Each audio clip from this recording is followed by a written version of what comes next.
Hello friends, एक बार फिर से आप सभी का स्वागत है इस नए व्लॉग में। आज हम आ गए हैं एक ऐसी जगह जो हिस्ट्री से भी जुड़ी है और यहाँ जो हमारे सनातन धर्म के हिसाब से हमारे गर्भधान से लेके मृत्यु तक के 16 संस्कार होते हैं। वो 16 संस्कार में से उसके बाद भी जो कोई क्रिया रह जाती है वो यहाँ पूर्ण होती है। तो इस हिसाब से ये भी खास हो जाता है हमारे सनातन धर्म के हिसाब से, तो उसको भी हम कवर करेंगे। अभी फ़िलहाल हम आ गए हैं गोकर्ण गांव, जो उसकी तहसील है कुतियाना में पड़ता है और डिस्ट्रिक्ट उसकी ज़िला है वो पोरबंदर में पड़ता है। तो पहले तो ये सब जूनागढ़ में ही आता था, लेकिन फिर पोरबंदर नया ज़िला बना, उसमें कुतियाना और राणावाव ये नई तहसील बनी और ये कुतियाना तहसील में ये गांव पड़ता है। तो ये नए व्लॉग में आप सभी का फिर से स्वागत है और इसके बारे में हम डिटेल से आपसे बात करेंगे। पहले हम यहाँ का व्यू दिखा देते हैं और यहाँ मंदिर के दर्शन करवाते हैं, उसके बाद यहाँ की जो भी हिस्ट्री रही है वो भी आपको बताएंगे। तो आप हमारे साथ बने रहिए।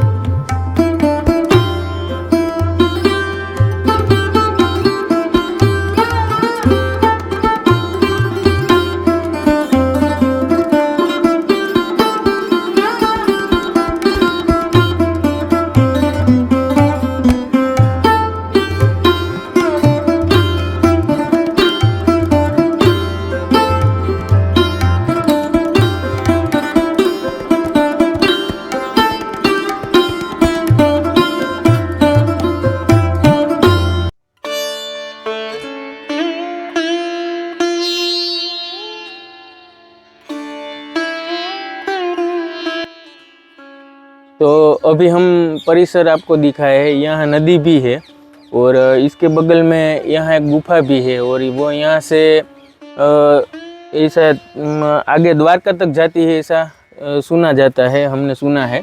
लेकिन अभी तो ये शायद होगी या नहीं आगे वो पता नहीं है, लेकिन यहाँ से आगे जा सकते हैं। ये 300 फुट तक अभी अंदर जा सकते हैं, ऐसा यहाँ भाई ने बताया हमें। तो उस कालीन ये जो पांडवकालीन केव्स यहाँ पर भी मिलती है और यहाँ पांडव भी आए थे और पांडवों से भी जुड़ा हुआ हिस्ट्री है ये। और आगे भगवान श्री कृष्ण ने भी यहाँ जो तर्पण विधि थी वो की थी, तो वो भी हम अभी कवर करेंगे आपको और भी मंदिर के दर्शन करवाते हैं। उसके बाद हम सब हिस्ट्री लेते हैं। ये सबसे पुराना मंदिर है जिसका नाम है गोकलेश्वर। उस टाइम पे पांडवों ने यहाँ शिव जी की स्थापना की थी, फिर जीर्णोद्धार हुआ और उसके बाद यहाँ बगल में एक नया मंदिर बना है और वो मंदिर नए रंग रूप में बना हुआ है, तो उसके भी दर्शन करवाते हैं। तो अभी इस घाट पे हम खड़े हैं। ये जो गांव है वो गोकर्ण गांव है और इसका जो भी हिस्ट्री है हम यहाँ से जानेंगे। और ये नदी जो है वो तुंगभद्रा नदी है जो हिस्ट्री से जुड़ी हुई है और अब श्रीमद् भागवत का पहला चैप्टर ही यहाँ से शुरू होता है, जो तुंगभद्रा नदी और गोकर्ण का जो भी स्थान है वहीं से। और मुझे जहाँ तक पता है तब यहाँ भगवान श्री कृष्ण ने कर्ण का तर्पण विधि यहाँ किया था, जो तभी से लेकर आज तक यहाँ पितृ तर्पण का सभी कार्य यहाँ पे होता है। जैसे हमने 16 संस्कार के जो हमारी संस्कृति रही है, जो मरण के बाद भी जो हमारी मुक्ति के मोक्ष के लिए जो क्रिया करनी पड़ती है, हमारे जो वारस रहते हैं वो करते हैं मेरे हिसाब से, तो वो सभी यहाँ पे होती है। तो उसके बारे में भी हम जानेंगे। और कुछ हिस्ट्री ऐसी है कि जब मीरा भगवान द्वारिका श्री कृष्ण को मिलने जा रही थी तब वो यहाँ पे रुकी थी, तो वो भी हिस्ट्री है कि मीराबाई यहाँ आई थी, रुकी थी और यहाँ भी उसने तुंगभद्रा नदी में स्नान किया था, यहाँ महादेव का भी दर्शन किया था। तो इसका भी कुछ अलग महत्व है। यहाँ स्नान करने से भी आपको उसका अलग महत्व मिलता है। जैसे हमारी संस्कृति में अलग अलग नदियों के स्नान की, वैसे ही ये तुंगभद्रा नदी में स्नान करने से हमें अलग फल मिलता है, तो ये भी हम जानेंगे। तो ये सब हिस्ट्री से जुड़ा हुआ है, तो यहाँ से हम यहाँ के जो पंडित है उनसे हम जानेंगे। ये आहिर अग्रणी है यहाँ के अमीर भाई डांगर, जो गोकर्ण प्रॉपर के गांव के निवासी है, और ये यहाँ के पुजारी है जो यहाँ पे सभी मंदिर में पूजा अर्चना करते हैं।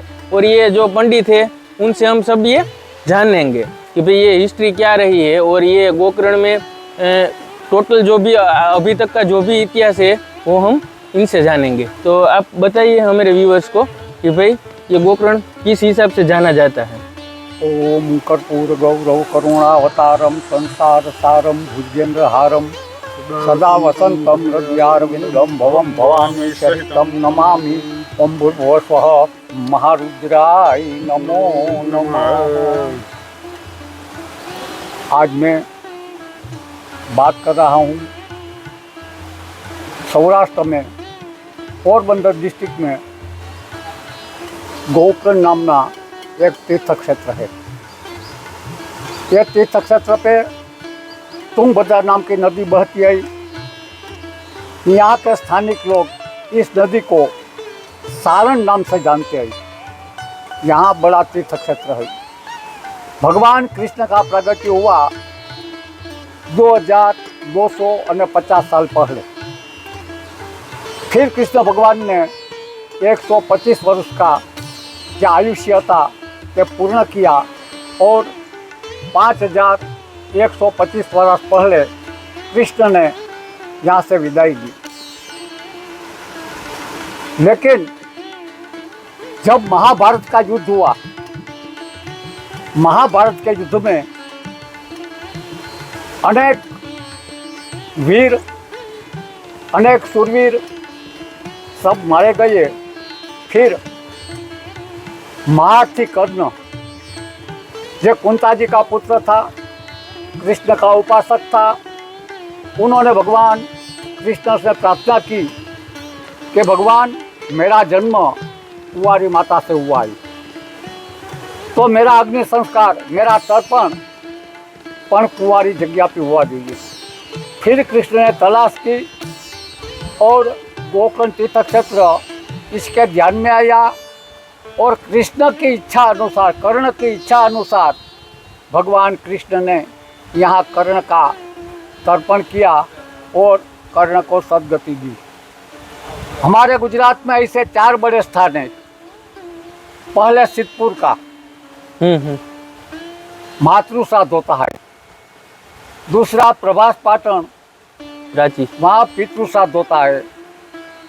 तीसरा जामनगर डिस्ट्रिक्ट में पिंडारा नाव का गाँव है, वहाँ 1 से 11 साल का बच्चे का होता है। और चौथा है गोकर्ण, यहाँ स्त्री पुरुष बालक सबका तर्पण होता है, सबकी विधि होती है। महाभारत में और श्रीमद् भागवत में प्रथम स्कंद में, प्रथम अध्याय में गोकर्ण की कथा गाथा आती है। हजारों साल पहले यहाँ पलासारण्य, गुजराती भाषा में एने खाखरानु वन किए। पलासारण्य नाम का जंगल था। ये जंगल में आत्मदेव नाम का एक ब्राह्मण का आश्रम था। ब्राह्मण पोतानी पत्नी सहित यहाँ निवास करते थे। ब्राह्मण को संतान नहीं थे, भगवान शिव की उपासना की। भगवान शिव ने कहा, ओ ब्राह्मण, तेरे भाग्य में संतान सुख नहीं है। तब ब्राह्मण बोला, मैं आपका उपासक हूँ, आपका आराधक हूँ, आप मेरी मन की इच्छा पूरी करो, नहींतर मैं आपके शिवलिंग पर मेरा सर उठाकर रख दूँ, जैसे हम कमल पूजा बोलते हैं। तब भगवान शिव ने ब्राह्मण को एक फल दिया और इतना कहा, ये फल तेरी पत्नी को देना, सब अच्छा हो जाएगा। ब्राह्मण वो फल लेके अपने घर आया, पत्नी को फल दिया। पत्नी ने फल को अस्वीकार किया। फिर ये फल पत्नी ने अपनी जो गौवा थी, गाय थी, इसी को खिला दी। थोड़ा समय बाद गाय ने एक पुत्र का जन्म दिया। सारा शरीर मानव आकर का, लेकिन दोनों कान था वो गाय के कान को मिलता था, इसलिए नाम पड़ा गौकर्ण। गाय ना कान ना आकार वालो बेटो गौकर्ण नाम पड़ा। एक गौकर्ण का दूसरा एक पितराई भाई, इसी का नाम धंधुकारी। धंधुकारी बड़ा जुल्मी, बड़ा आतंकी था, बड़ा दुराचारी था। उन्होंने विस्तार में त्राहिमाम कर दिया। फिर कितना लोगों ने साथ मिलकर इस धंधुकारी को मार दिया। फिर धंधुकारी प्रेत योनि में गया, भटकने लगा। गोकर्ण महाराज ने धंधुकारी की मुक्ति के लिए इस स्थान पर प्रथम भागवत सप्ताह की। 7 दिन की कथा, 7वें दिन वो धंधुकारी को मुक्ति मिली। तब विष्णु के पार्षद आकर धंधुकारी को लेने जाने लगा। तब गोकर्ण महाराज ने पूछा कि आप एक धंधुकारी को क्यों ले जाते हैं? विष्णु दूत ने कहा, उन्होंने शांति से एक आसन से कथा सुनी है, भागवत कथा सुनी है, इसलिए इसी को मुक्ति मिली है। तब गोकर्ण महाराज बोले, सबको श्रीमद् भागवत करने की संपत्ति भी नहीं है। संपत्ति है तो सहमति भी नहीं है, सहमति है तो किसी को सद्बुद्धि भी नहीं है। सभी लोग इस क्षेत्र में भागवत सप्ताह नहीं कर सकते, लेकिन इस जगह पे छोटा से छोटा श्राद्ध लेकर सबसे बड़ा श्राद्ध। हमारे पुराणों में 48 प्रकार के श्राद्ध और तर्पण विधि बताई गई। 48 प्रकार के। पहले श्राद्ध माता पिता का मरण बाद दशा एकादशा का करता है, वो पहला श्राद्ध। और छेल्ला श्राद्ध श्रीमद् भागवत सप्ताह, बीच में 46 प्रकार का श्राद्ध आता है। इसी में से कोई पण प्रकार का श्राद्ध उधर करे, कोई स्त्री हो, कोई पुरुष हो, कोई बालक हो, अथवा कोई पण जीव हो, तो ये सबके लिए इस क्षेत्र में सदगति मिलनी चाहिए।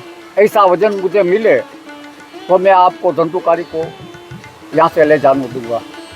तब विष्णुना पार्षदों ने भगवान विष्णु ने प्रार्थना की और भगवान विष्णु ने वचन दिया कि आगे भविष्य में कोई पण प्रकार का कर्म करे, मातृ तर्पण, पितृ तर्पण, बाल तर्पण, अथवा कोई पण जीव का तर्पण करे, वही सभी जीवों को मैं शांति, सद्गति, मुक्ति और मोक्ष दूंगा। यहाँ से आ कथा का जहाँ स्थान का महत्व चला आता है, लगभग 5300 वर्ष पहले की बातें, 5300 साल से ये जगह का महात्म्य है, महत्व है। बाद में राजन साधा मीरा निकली, जब द्वारका जाने वाली थी, तब इस जगह पर मीराबाई ने निवास किया, भक्ति की, मुकाम किया। थोड़ा समय मीराबाई यहाँ रोकी और बाद में यहाँ से जो गुफा है, एक गुफा के मार्गे वो द्वारका तक गई। ऐसी लोक कथा है। यहाँ 2 जगह है शिवलिंग है। पहला मंदिर है, इसमें 3 शिवलिंग है। दिखाती हूँ, 3 शिवलिंग है। 3 शिवलिंग कौन का? पहला आत्मादेव ब्राह्मण का, दूसरा गोकर्ण महाराज का और तीसरा उसके छोटे भाई धंधुकारी का। ये तीनों को मुक्ति मिली, इसलिए एक थारे में 3 शिवलिंग गई। पिछला मंदिर है, पुराण काल का है। अभी अध्यारू शाक्य ब्राह्मणों है, इसी का इष्ट देवता है। जो रिनोवेशन किया वो अध्यारी शाखा ब्राह्मणों ने किया है। और एक ऐसा भी इतिहास मिला है कि एक अध्यारू शाखा ब्राह्मण ने वहाँ अपना सर उतारकर भगवान शिव की लिंग पर रख दिया था और कमल पूजा खादी थी, इसलिए वो ब्राह्मण की खांभी भी मंदिर में दीवार में पीछे अभी तक मौजूद है। आप देख लेना। हाँ, उसने बलिदान दिया है, तो उसका बलिदान दिया। तो बहुत पुरानी जगह है। बाल श्राद्ध, मातृ श्राद्ध और पितृ श्राद्ध के लिए इस जगह का बहुत बड़ा महत्व है, बहुत बड़ा मातव्य है। तो हमने पंडित जी से ये सब जाना और यहाँ का बहुत बड़ा इतिहास रहा है, लेकिन हम संक्षिप्त में ही जान पाए हैं, क्योंकि ये व्लॉग बहुत बड़ा हो जाएगा। इस कारण जो भी मेन चीज़ यहाँ हुई है वो घटना को ही कवर किया है। और ये जो तर्पण विधि का जो जैसे बताया पंडित जी ने, वो हमारे गुजरात में 4 जगह होती है। वो उनमें सभी में ये खास ये हो जाता है कि यहाँ सभी टाइप के दर्पण यहाँ होते हैं।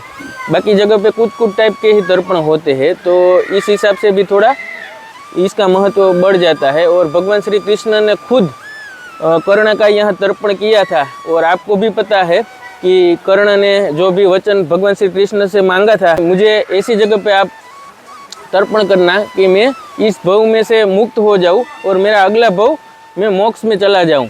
तो भगवान कृष्ण ने भी ये पूरी जगह में सब जगह ऐसी देखी कि भाई जहाँ कोई घटना न बनी हो और वो जगह कुंवारी हो, मतलब कि पवित्र हो। तो सभी स्थान में ढूंढते ढूंढते भगवान श्री कृष्ण को ये जो गोकर्ण की जगह है वो पवित्र दिखी, और यहाँ आकर भगवान ने ऐसा लगा कि भाई कर्ण को मैं यहाँ तर्पण करूँगा तो उसका मोक्ष अवश्य हो जाएगा। तो इस जगह को वो पसंद करते हैं। और ये तुंगभद्रा नदी है जिसका महत्व हम जो शास्त्रों में भी उल्लेख है और हम जो कथा सुनते हैं उसमें भी आता है। तो इस हिसाब से भी ये तुंगभद्रा नदी खास हो जाती है और बहुत अच्छी जगह है। हम यहाँ के सब व्यू आपको दिखाएंगे, और पंडित जी से हमने यहाँ का भी जो भी हिस्ट्री है वो जाना है, और यहाँ के प्रतिष्ठित आहिर अग्रणी है हमीर भाई डांगर, उनसे भी यहाँ ये सब जाना है। और वो भी यहाँ अक्सर ये सब काम और सेवा संभालते हैं यहाँ, तो उनसे भी हमने ये सब इतिहास जाना है। हालांकि वो हिंदी नहीं बोलेंगे इसलिए मैं उनसे बात आपको नहीं करवा पाऊँगा, लेकिन उनसे मैंने सब ये जानकर आपको बता रहा हूँ। तो इस हिसाब से भी ये बहुत अच्छी जगह है, आप भी यहाँ आइए। और ये जो अमावस होती है भादो महीने की, उस टाइम पे यहाँ मेला लगता है। वो मेले में यहाँ तो बहुत सारी भीड़ रहती है, और यहाँ पीपल का वृक्ष है उसका अलग महत्व है। वहाँ जो अपने पितृ मतलब कि अपने जो भी स्वजन है उनको अगर कोई तृष्णा रही हो जन्म के दरमियान और वो मर गए हो, तो उसको तृप्ति के लिए यहाँ अमावस के दिन उसको जल अर्पण किया जाता है। जो पीपल का वृक्ष है वो हमारे संस्कृति में भी ये पहले से ही रहा है कि हम किसी के पीछे अगर कोई मनोकामना पूर्ण करनी है तो उसके पीछे जल अर्पण करते हैं पीपल के वृक्ष को। तो वो भी यहाँ पीपल का वृक्ष खड़ा है और वहाँ भी ये जल अर्पण आप कर सकते हो। तो आप एक बार यहाँ अगर निकले तो अवश्य आइए, बहुत अच्छी जगह है। और मैं ये जो पोरबंदर राजकोट नेशनल हाईवे है उनसे 2 किलोमीटर 3 किलोमीटर ही पड़ता है ये, और बहुत हाँ उपलेटा और कुतियाना के बीच में नेशनल हाईवे पे। तो वैसे भी ये बहुत खास हो जाता है, और आने के लिए भी इतना आपको टाइम नहीं लगेगा क्योंकि रोड के 3 किलोमीटर ही अंदर आना पड़ेगा आपको, और ये जगह भी बहुत प्राचीन है। तो एक बार आप अवश्य मुलाकात लिए, ऐसे लोग हम बनाते ही रहते हैं और जो भी हिस्ट्री है वो उजागर करके आप तक पहुंचाते रहते हैं। इसके बारे में और कुछ भी थोड़ा बहुत रह जाएगा तो मैं आपको बताता हूँ, आप हमारे साथ बने रहिए। ओके, धन्यवाद।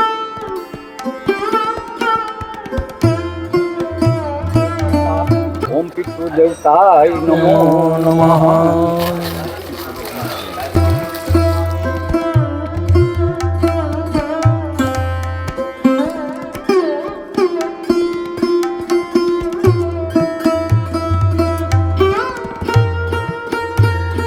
तो ये बाहर की जगह है और यहाँ मेला वो सब ये जो जगह है वहाँ लगता है जब भी मेला होता है। और फिलहाल अभी तो यहाँ पार्किंग है, जो भी कोई लोग आते हैं वो अपना वाहन यहीं पार्क करते हैं। और यहाँ बगल में गौशाला है जहाँ पे यहाँ गाय का वो सब व्यवस्था रखी गई है।